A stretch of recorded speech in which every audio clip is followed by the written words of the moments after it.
Hello and welcome to Soccer Games match preview. West Ham United against Chelsea. Gonzo, would you like to kick us off with your thoughts on the Blues, please?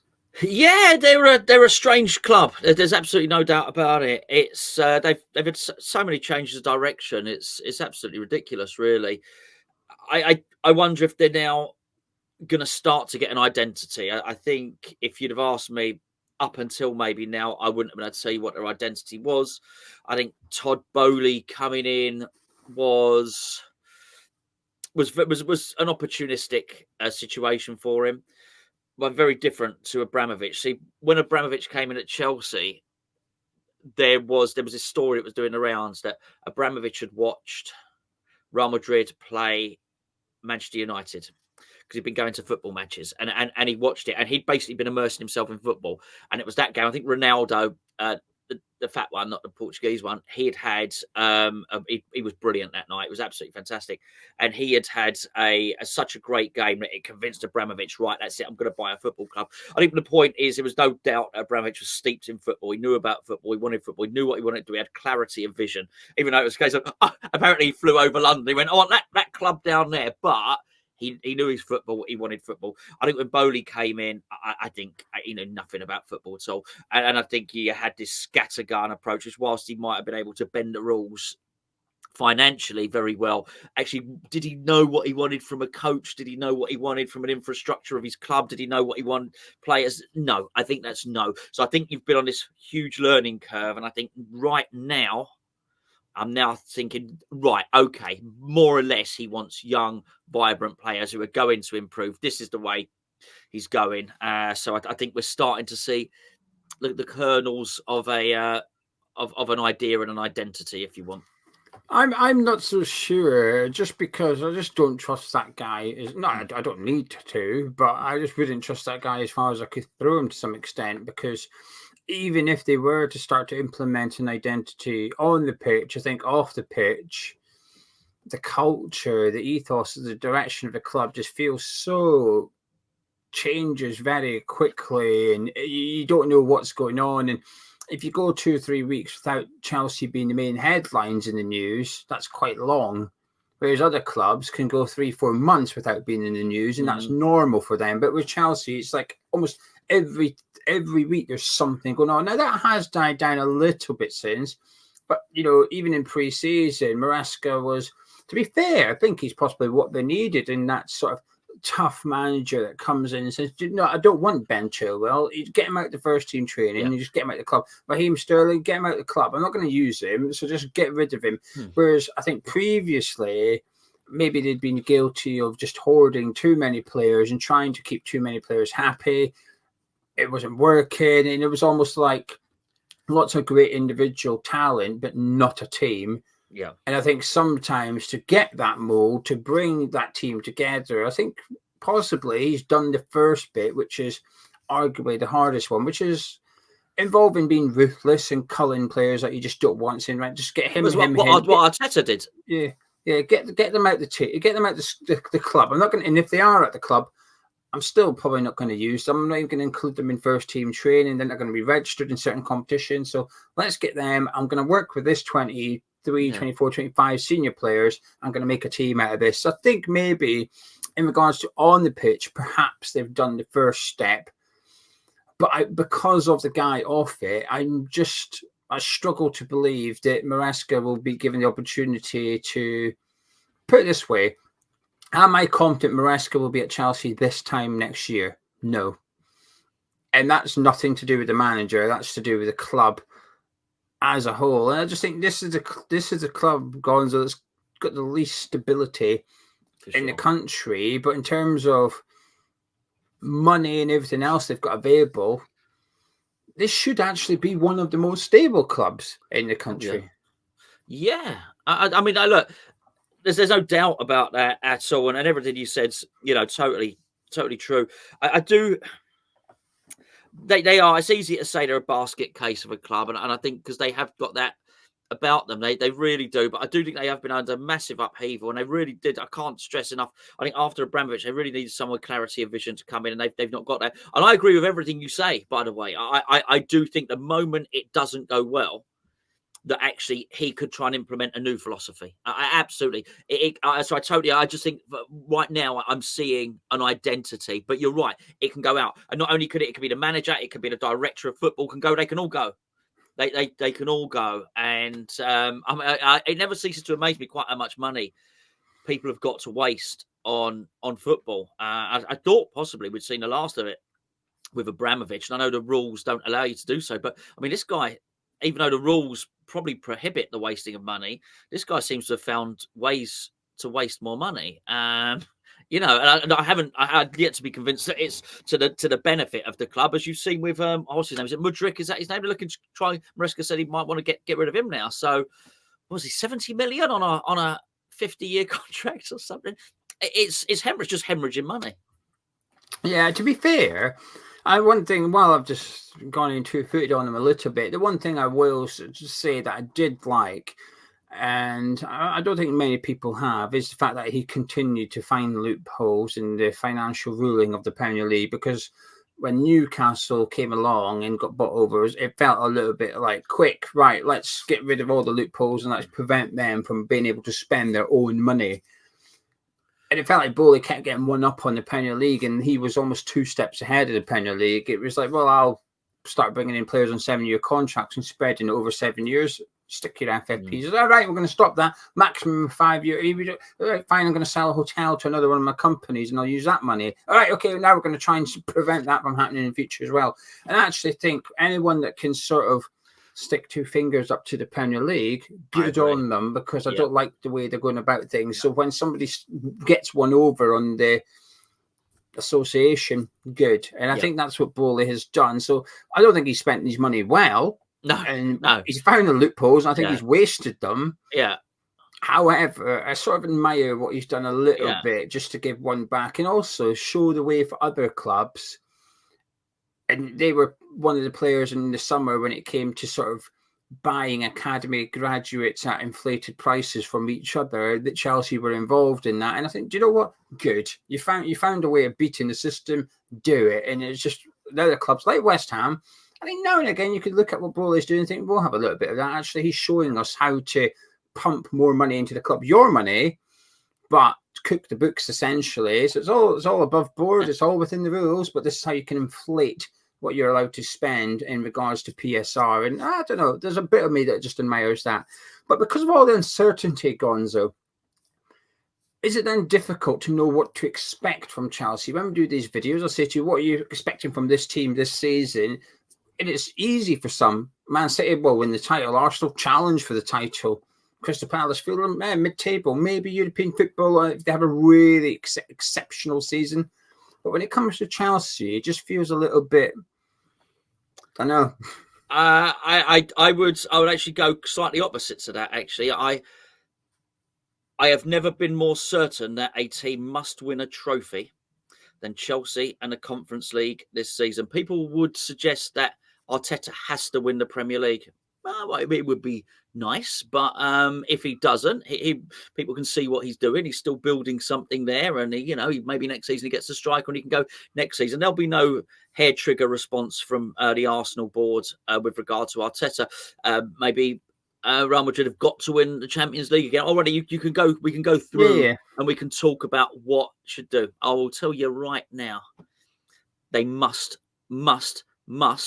win the Conference League. It's not even close. It's like they've got so much money. They're so rich, and West Ham have shown the way to win that.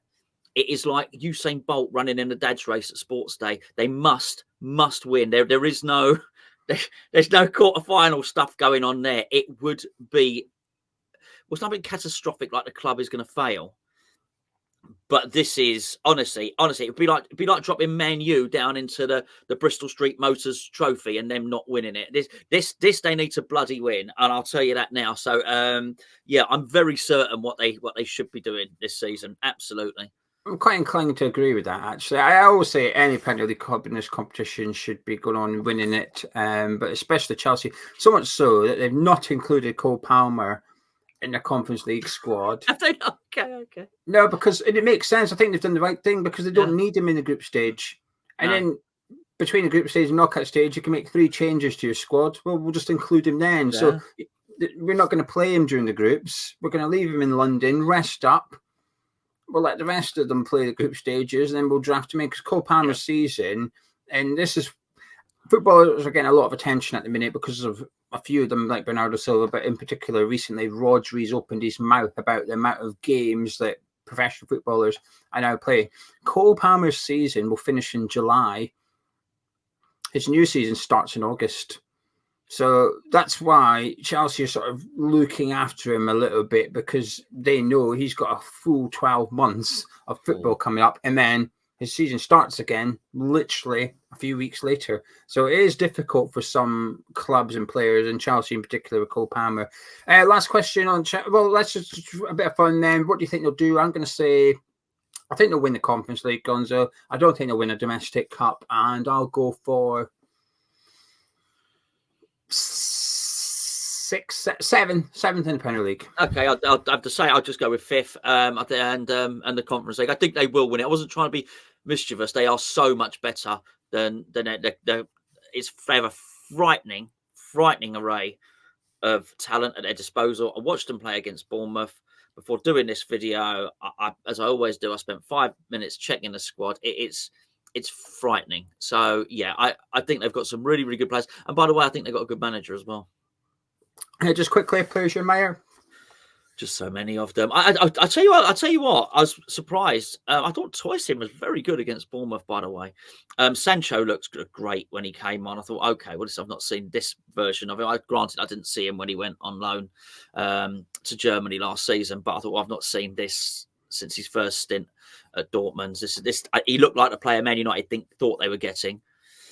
What's his name? Nkunku coming back is a big move for him. I thought Caicedo, there were little glimpses that he might be the £100 million pound player might be in there. Of course, the Madueke, is that his name? I probably slaughtered his name. Yeah, obviously really, really good, and obviously, in such good form. But then, I'm looking down, I forgot. So and then I see a bunch of players. I thought, I don't even know who this guy is. Don't know that guy. Oh, look, they got João Felix as well, which I did know because he came on against Bournemouth. But you're still looking at it, getting surprised by all these players. I've not even mentioned Cole Palmer yet. So they got plenty good players. Yeah, Cole Palmer's the obvious one, so I'll stay away from him a little bit. Nkunku is one of my favourite players in football. I get annoyed when I find it easier to like players that don't play in the Premier League. So when I watch German footballers, a player like Kai Havertz, Son, when both at Leverkusen, when I watch them, I'm like, I really like this guy. I really enjoy watching him. Then when they move to Chelsea, Spurs, I'm like, I used to really like you, and now it's like I feel like I can't now. So when Nkunku came over, like, brilliant, he's in the Premier League, and I was going to win a blue shirt. And he's just had a horrific time with injuries. So, but I think he's an exceptional talent. I'm pleased to see Colwill getting an opportunity because when he was at Brighton, I thought he looked like a seriously good player, but just never really clicked. And I'm intrigued as to what the partnership will be. And if it is Colwill and Fofana and it does work, that's a long-term centre-back partnership that Chelsea could have for him there. But lastly, Gusto, I think he's one of the best right-backs in the league, actually. I remember him playing against us when he was at Lyon, and he was like, wow, who's this guy? I never heard of him prior. Who's this kid ripping up down that right-hand side? And Chelsea bought him, but didn't get him for a year. I think they loaned him back for a whole season. But he's come in, and I know Reece James has got his injury problems, but it's not easy to look better than Reece James. But he's done it, and he's done it quite easily, actually. Need to get that central midfield sorted out, though. Caicedo, Fernandes, Romeo Lavia, but that Vega who started against Bournemouth, never heard of him. I was on the old app going, who's this big guy in the middle of the pitch that I thought he looked quite useful, actually, and 18 years old. It's unsurprising, I've never heard of him, but plenty of talent. We'll wait and see if it can make a good team, though. Now, before we move on to West Ham, I just want to point in directions of this video sponsors. Match Bingo above Gonzo's head. Match Bingo is a betting app which combines bingo with football. So you need to be 18 years or over and be a resident of the UK in order to download it and sign up. You can do that via the link in description. Please do use that link so they know you come from Hammer's Chat. What is Match Bingo? It gives you 15 things you need to occur in the match between Chelsea and West Ham United on Saturday afternoon. I've already got my cards, and I was just looking through some of them to tell you some of the things I need. Some of them are really simple. I need West Ham to kick off one of the halves. So by the 46th minute, I'm guaranteed to have one winner on my card. I need West Ham to take a throw-in. I need Chelsea to take a goal kick. Now, they're not all that simple, but there are some dead certs that you're going to get. There's a promotion on this weekend. You buy 3, you get 2 free. So it gives you 5 in total for the outlay of just 3 cards. It costs £2 per card. So for £6, you'll get 5 cards ahead of the game. Pays out first line, £25. Second line, £50. And full house, which is £100. Plus, there's a bonus pot of £100 as well. So anybody that gets full house, but they weren't first, will get a share of that bonus pot. So obviously there's 4 of you get £25 each. It's a little bit of fun, adds a little bit of excitement to your game as well. So get it downloaded and get your bingo cards and add a little bit of spice to West Ham Chelsea. Not that you need it for this game. Team news for West Ham. It's a case of wait and see for a couple of players. Niklas Fullkrug obviously missed the game at the weekend against Fulham, and however, everybody's been keen to downplay this injury. Lopetegui, before the Fulham game, suggested that he would have a late fitness check ahead of that one. Now, he was never going to make the match against Craven Cottage, but it would suggest that he would be returning for this weekend. So for the sake of the preview, Gonzo, you can include Fullkrug, but we'll have a discussion around what you would do if he was unavailable. But also Emerson. He went off injured against Fulham, and Lopetegui said it was a bit of a bad knock. Whether that rules him out for this game or not, we will wait and see. So those are the only 2 players that are a doubt for West Ham this weekend. Apart from that, everybody's available. But for the sake of this preview, Gonzo, everybody is available. You can have Emerson, you can have Fullkrug. So with all that in mind, would you like to talk me through the goalkeeper and defence that you would like to see Lopetegui play? Yes, indeed. I will do exactly that. So I will play Wes Fodringham in goal. I think it's time to have clean sheet Wes into the team. I think that's quite important. Give him some game time. I would like. I'm gonna go with Wan-Bissaka at right back. Just for the sake of the preview, that was a joke. That was not a serious suggestion. I would like just to clarify. Okay. All right, fair enough. Areola in goal. So I was happy to let that run its course, Geo, and harvest some comments. So I will play Areola in goal. I'll start Wan-Bissaka at right back, but obviously if Emerson is out, then he's got to move to left back, and Soufal will start there. But let's assume that I agree with that. Okay, I'm going to bring Todibo in. I think it's time. I think let's have a little look now. I think we're going to continue to play this high line, and I think we're going to see a serious lot of pressing at the weekend. I think Lopetegui would have been not just stung, not so much by the criticism, but by the performance of the team. But and I think we saw that with some of his body language before halftime. I think we saw it in his substitutions at halftime. Although I'm not convinced that that's not how I think that's how we're going to play away from home, as I've already mentioned. However, I do think we saw glimmers against Man City to how we're going to play at home. Go back and look at that first few minutes against Manchester City. I think is quite telling. And I think if he's going to do it against Manchester City, I suspect he'll do it against Chelsea. And if that's the case, we're going to be pressing high from the front. You'll probably see the fullbacks high up there. So I think we're going to have a high back line. With that in mind, let's get Todibo in there. Obviously Kilman. I'm going to play Emerson at left back, barring everything that I've already said. Yeah, I completely agree with everything you've said there, especially the start against Manchester City. It was that fast and furious. I was expecting Vin Diesel to be playing for West Ham that day, but Todibo comes in for me. I think I was okay. I wanted Mavropanos to start against Fulham. I felt he deserved another game in order to keep his shirt, and I hadn't been impressed by what I'd seen from Todibo thus far. But Mavropanos wasn't great against Fulham, and prior to that fixture, the one thing that I think was going in Todibo's favour for starting that match at Craven Cottage was the fact that during the international break, Lopetegui had Wan-Bissaka, Todibo, Kilman and Emerson on the training ground. Now, he was missing his attacking players, but the defensive ones were there. So it's not just a week they've had training from Fulham to Chelsea. It's actually 3 weeks training that the defence has had, because when Mavropanos was absent, Todibo was playing. We've seen the training ground footage from West Ham, but had Wan-Bissaka, Todibo, Kilman and Emerson clearly something was going on in the training ground with that back four. Since Fulham, it could have been using it again. So I expect this back four to have had almost 3 weeks training together before this Chelsea game. You're not really going to get a better situation. The last 3 seasons we've had European football, so traditionally we've got a lot of issues. There's a lack of opportunity for the manager to change something on the training field, because playing Sunday, Thursday it's a hard thing to do. There has to be advantages to not playing European football.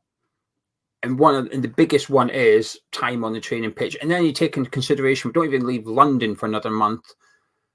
These are huge advantages, and we have to see rewards for that. There has to be something that comes out that's positive, because we don't have European football. And this has to be the number one thing, which is clear and obvious patterns of play, team selection that says, look, we've utilised the time on the training ground really well. We're really well prepared, because there's almost no excuses not to be now. Yeah, I agree. The first few games of the season, the transfer window was open. We didn't even have some of the players when we played Man City. Then we had the international break. This is the first week. It's like there's not really any excuses here.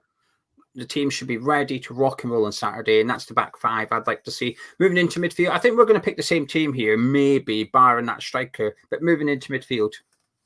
Yeah, I'm going to play Lucas Paqeuta on the left for this one. I need to. What about your central midfield? Or oh, sorry, yeah, them.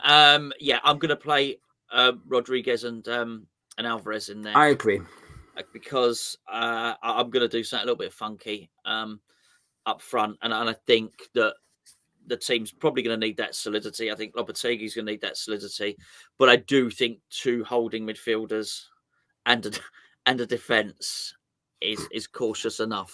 If I may, so I'm going to play Paqueta on the left hand side to get the best out of Emerson, and to try and almost get the best out of Paqueta, actually, to try and give him some opportunity to get into the game, because I think that rather than him constantly coming and try and fetch the ball off of those 2 guys in midfield, he can do his stuff. He can deploy the 1-2s. I think it will liberate Emerson. I think they're going to have more license just generally at home. These fullbacks are going to have more license to get forward. I think the best way to get the best out of Emerson is to play Paqueta next to him, and I also think it's the best way to get best out of Paqueta is to play Emerson next to him. I think it's the natural choice there. I do not expect him to be stuck on that left hand side when we haven't got the ball. He's going to need to get on his bike. All right, so that's thing, and there's going to be someone else that needs to get on their bike as well. Do you want me to carry on? Yeah, please, because I agree with you. Paqueta's on the left for me for the same reasons, because you say on the left, it's literally just on paper. Yeah. Paqueta goes, he moves around, he drops deep, comes in, and he'll be closer to Alvarez and whoever's in number 10 than he is to the left-hand touchline, for example. So, yeah, Paqueta over there for me. But continue. Let's go. So, yes, I'm obviously going to play Bowen. I'm going to play Kudus as well. I'm not too fussed on this, but let's for the sake of this, let's play Kudus on the right for this one. Yeah. And what I'm actually going to do here is I'm going to play Fullkrug and I'm going to play Bowen. And I would task Bowen with. Bowen is very deep. If you were to look on a heat map or find your data on the game, you'll see Bowen frequently during a game is very, very deep. Even against Fulham, he made a tackle in our own box, right? So I might not ask him to go any deeper than he normally goes in a game. In fact, maybe even less so. I'm just asking him to come back into the centre circle. When we don't have the ball, I'm asking him to come back. So it's almost like going to be a 4-4-1-1 in that sense when we don't have the ball. Just going to be busy in it. I don't care if Bowen does it or Kudus does it, but this is just the way I'm going with. When we don't have the ball, I want it to turn into a 4-4-2. And I want him to get really next to Fullkrug. I think he has to come from deep, and I think he has to come different positions, because irrespective of whether they go for Fana, Toysin, Colwill, these are good defenders, and they will be able to cope with just Fullkrug's physicality on his own. So we need to offer something else. We need to get you did your wonderful video with Derek Ray the other day. A Bundesliga expert spoke really candidly about him needing support and us getting players up to him, either like Germany do, getting players beyond him, or possibly even a strike partner. So I think this is probably the best or worst of both worlds, whatever you want to think about it. I just think it allows us to get on the front foot. It gets our fullbacks involved. It gets the best out of our best players, and it will allow us to give some threat to Chelsea whilst having possibly enough defensive players to keep the manager happy. Yeah, I completely agree with everything you just said. We've got the same starting 11 as well. Fullkrug up front for me. We have to get a tune out of him. And Chelsea have got good defenders, but I don't know if they've got a good defence yet. Bournemouth penetrated that back four enough times to get to warrant a couple of goals. There's some good saves in there, big misses. I'm not even including the penalty. But even the penalty, the penalty came from Evan Nielsen running beyond Chelsea's defenders and getting one-on-one with the goalkeeper. It wasn't a handball or a defender's made an error. It was getting your striker into Chelsea's 18-yard box, running at the goalkeeper. I think I'd be inclined to start Bowen on the right and Kudus closer to Fullkrug. And this is going to sound bad. Bowen's work rate is immense, whereas Kudus, I don't know, sometimes I don't think he comes back as much as I'd like him to, which is fine. He's an attacking player, but to accommodate that, I'd rather get him closer to Fullkrug and more central, and I just think he'd be a bit more effective with his runs. Also, Chelsea, whoever Chelsea start in central midfield, they've got players in there that do not mind taking a booking, do not mind giving away free kicks, whether it be Fernandes, whether it be Caicedo. I think get Kudus running at them, and we might have a bit of joy, but they cannot be too far away from Fullkrug. And the thing is, when I say Bowen on the right, again, in possession, not on that, get him off that touchline, get Wan-Bissaka down there and get Bowen closer to Fullkrug and almost have sort of two sort of number 10s to some extent. We have to get players close to him. He's a really good striker. And one of his strengths is bringing others into play. But if we're going to be 20 yards away from him, then he can't do it. It's just pointless having him up there. I think it's important that we play to his strengths. We've been lacking in creativity so far. I've been really disappointed by it. But with that much talent on the pitch, it's almost inevitable that you'll be able to create things. And this is almost not Judgment Day, but it feels a funny fixture in terms of what to expect from Lopetegui to some extent. It's like, right, come on, man. There's mitigating circumstances and excuses for some of the performances so far, but you're running out of these now. And this one, whatever excuse, I think is null and void against Chelsea this weekend. Yeah. New manager, so's Chelsea. New players, so's Chelsea. Yeah, like international break, so's Chelsea. Whatever reason Lopetegui's had for not being up and running yet, it's applicable in the other dugout. So it's almost like, this is a fair battle now. This is a fair fight. I want to see something. I want evidence now. And his team selection's crucial this weekend, actually, because I think if he was to start WHUCHE again, I think everybody would be forgiven for going, what are you doing, man? But a weird fixture, this one, Gonzo. Yeah, I mean, it is. I do think it can go either way. For Lopetegui, or it could be a draw and nothing happens. And what I mean by that is win against Chelsea, which we're very, very capable of.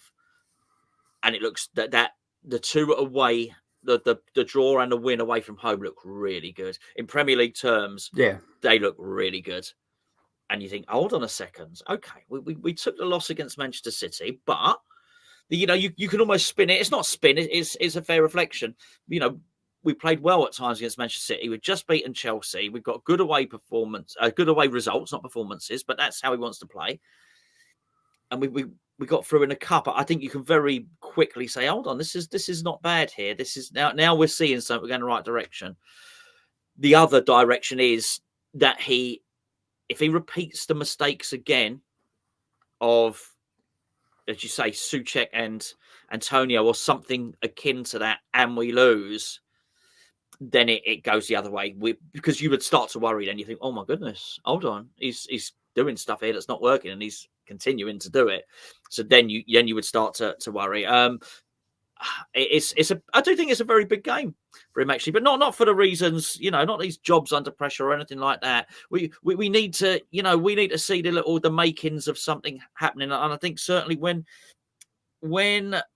Moyes did his last spree, so season before last, we were in this situation then. There are other clubs who had also bought well in the summer, yet we were really cautious and took time to introduce ours. And we were saying, we were doing videos like, well, hold on, everyone else bringing their signings in. Why can't we? I think, maybe we've just got another manager who is cautious and takes his time like that. And I think most managers are, to be fair. I do think most managers are. Yeah, well, I think we can accept that, as long as we see that eventually they do get drip fed in, like Kudus was last season by Moyes. He was very cautious, and then he got in and he stayed in. Obviously, he forced the issue. Kudus, Moyes couldn't. He was so good. Moyes couldn't leave him out, but he was very cautious the way he introduced him. I think that's fine. I think the problem lies when you're going to keep picking that old guard, and I think for him, as much as anything else, as fans, I'm going to speak for myself. I want to start seeing a separation between Moyes' team and the one he's going to create. I think that's quite important. But I do think it's an important game. Yeah, I think the last weekend it wasn't even new signings though, because one of them was Paqueta. It's not just the new signings tag; it's the wrong selections. I think it's a different conversation. I'm intrigued to see if you're confident, and if I am. Before we do that, I just want to point in the direction of Hammers Chat Patreon. Patreon.com/Hammers Chat is the best way that you can support us here on YouTube. We do our best to create one video per day per channel. We've got 2 Hammers Chat channels linked to the phone channels in the description below. We do our best to upload a free video. Yes, I know there's adverts and there's some sponsorship deals, but it doesn't cost you anything to watch it. 2 videos every single day on YouTube, and we can only do that because of Patreon. You took Patreon away, we wouldn't be able to create as many videos. It's as simple as that. Got loads of content over there, but we've given our Patreon homepage a bit of a spruce up this week, so it's all up to date in terms of what you receive for your. Well, we've not changed the price. The price isn't exactly the same. It's been that wasn't price. That was blowing the dust. Oh, I thought you were doing paper money. Oh, no money. No, that's money. I thought you were like, everyone, back me up there. That's money. That's money. That's blowing the That's cobweb. Money too. Raining money. Money. That's not. No, that's not. I'm 50 years of age. A 50-year-old does that for money. I need to be watching too many youngsters' videos, mate. I was staring at the webcam, so I only caught you at the bottom of my eye line. I thought you were going like this, paper money. I was like, he's blown the dust. I was like, off the old presentation. I was like, hang on a minute, it's £3.60 right to join up. So even if 10 people went and joined up, then Patreon take. I got a £5 cash. I've had actual money for ages. I got £5. Do you know with that you could become a supporter on Hammers Chat Patreon and have £1.40 left over? I will. And I won't be doing that because I don't even have a £5. I've only got coins from you. So once Patreon take the cut, look, right. This money works. Look at this. I've lost my money. Yeah, but you need a pile. You need a pile. I'll have a go. And if everyone signs up to Patreon, I'll get me sort of pile of money. Cheers. A pile of coins. Anyway, patreon.com/Hammers Chat. Links in the description below. Put in the pinned comments. There's loads of stuff over there. Go have a look. Just click on it and you'll see exactly what you get. But there's lots and lots. Also, prediction competition this week for existing patrons. Some good prizes. Whoever, if you're a supporters tier, you can get a signed Julian Dix book. You're a mild addict, you get a signed Julian Dix book or print. You choose which one. But if you're an addict, you win a signed Julian Dix shirt plus a signed Julian Dix print or book. You pick which one you want. And also the mild addicts and addicts get a Julian Dix coaster as well. So lots of prizes up for grabs. So go join in. It doesn't cost anything additional to your monthly pledge. So good luck. Right, Gonzo, are you confident for this game? Yeah, I'm going to pick me £5 up just quickly because I'm a bit tight. I am confident. I am confident for this game. Yeah, I am actually. Yes. Yeah, I think we will. I think I've got a funny feeling. I think Lopetegui's going to come out fighting. I really do. I think he's going to. I don't think he was happy. I think there is an element of I'll show you, but I also think there's an element of that.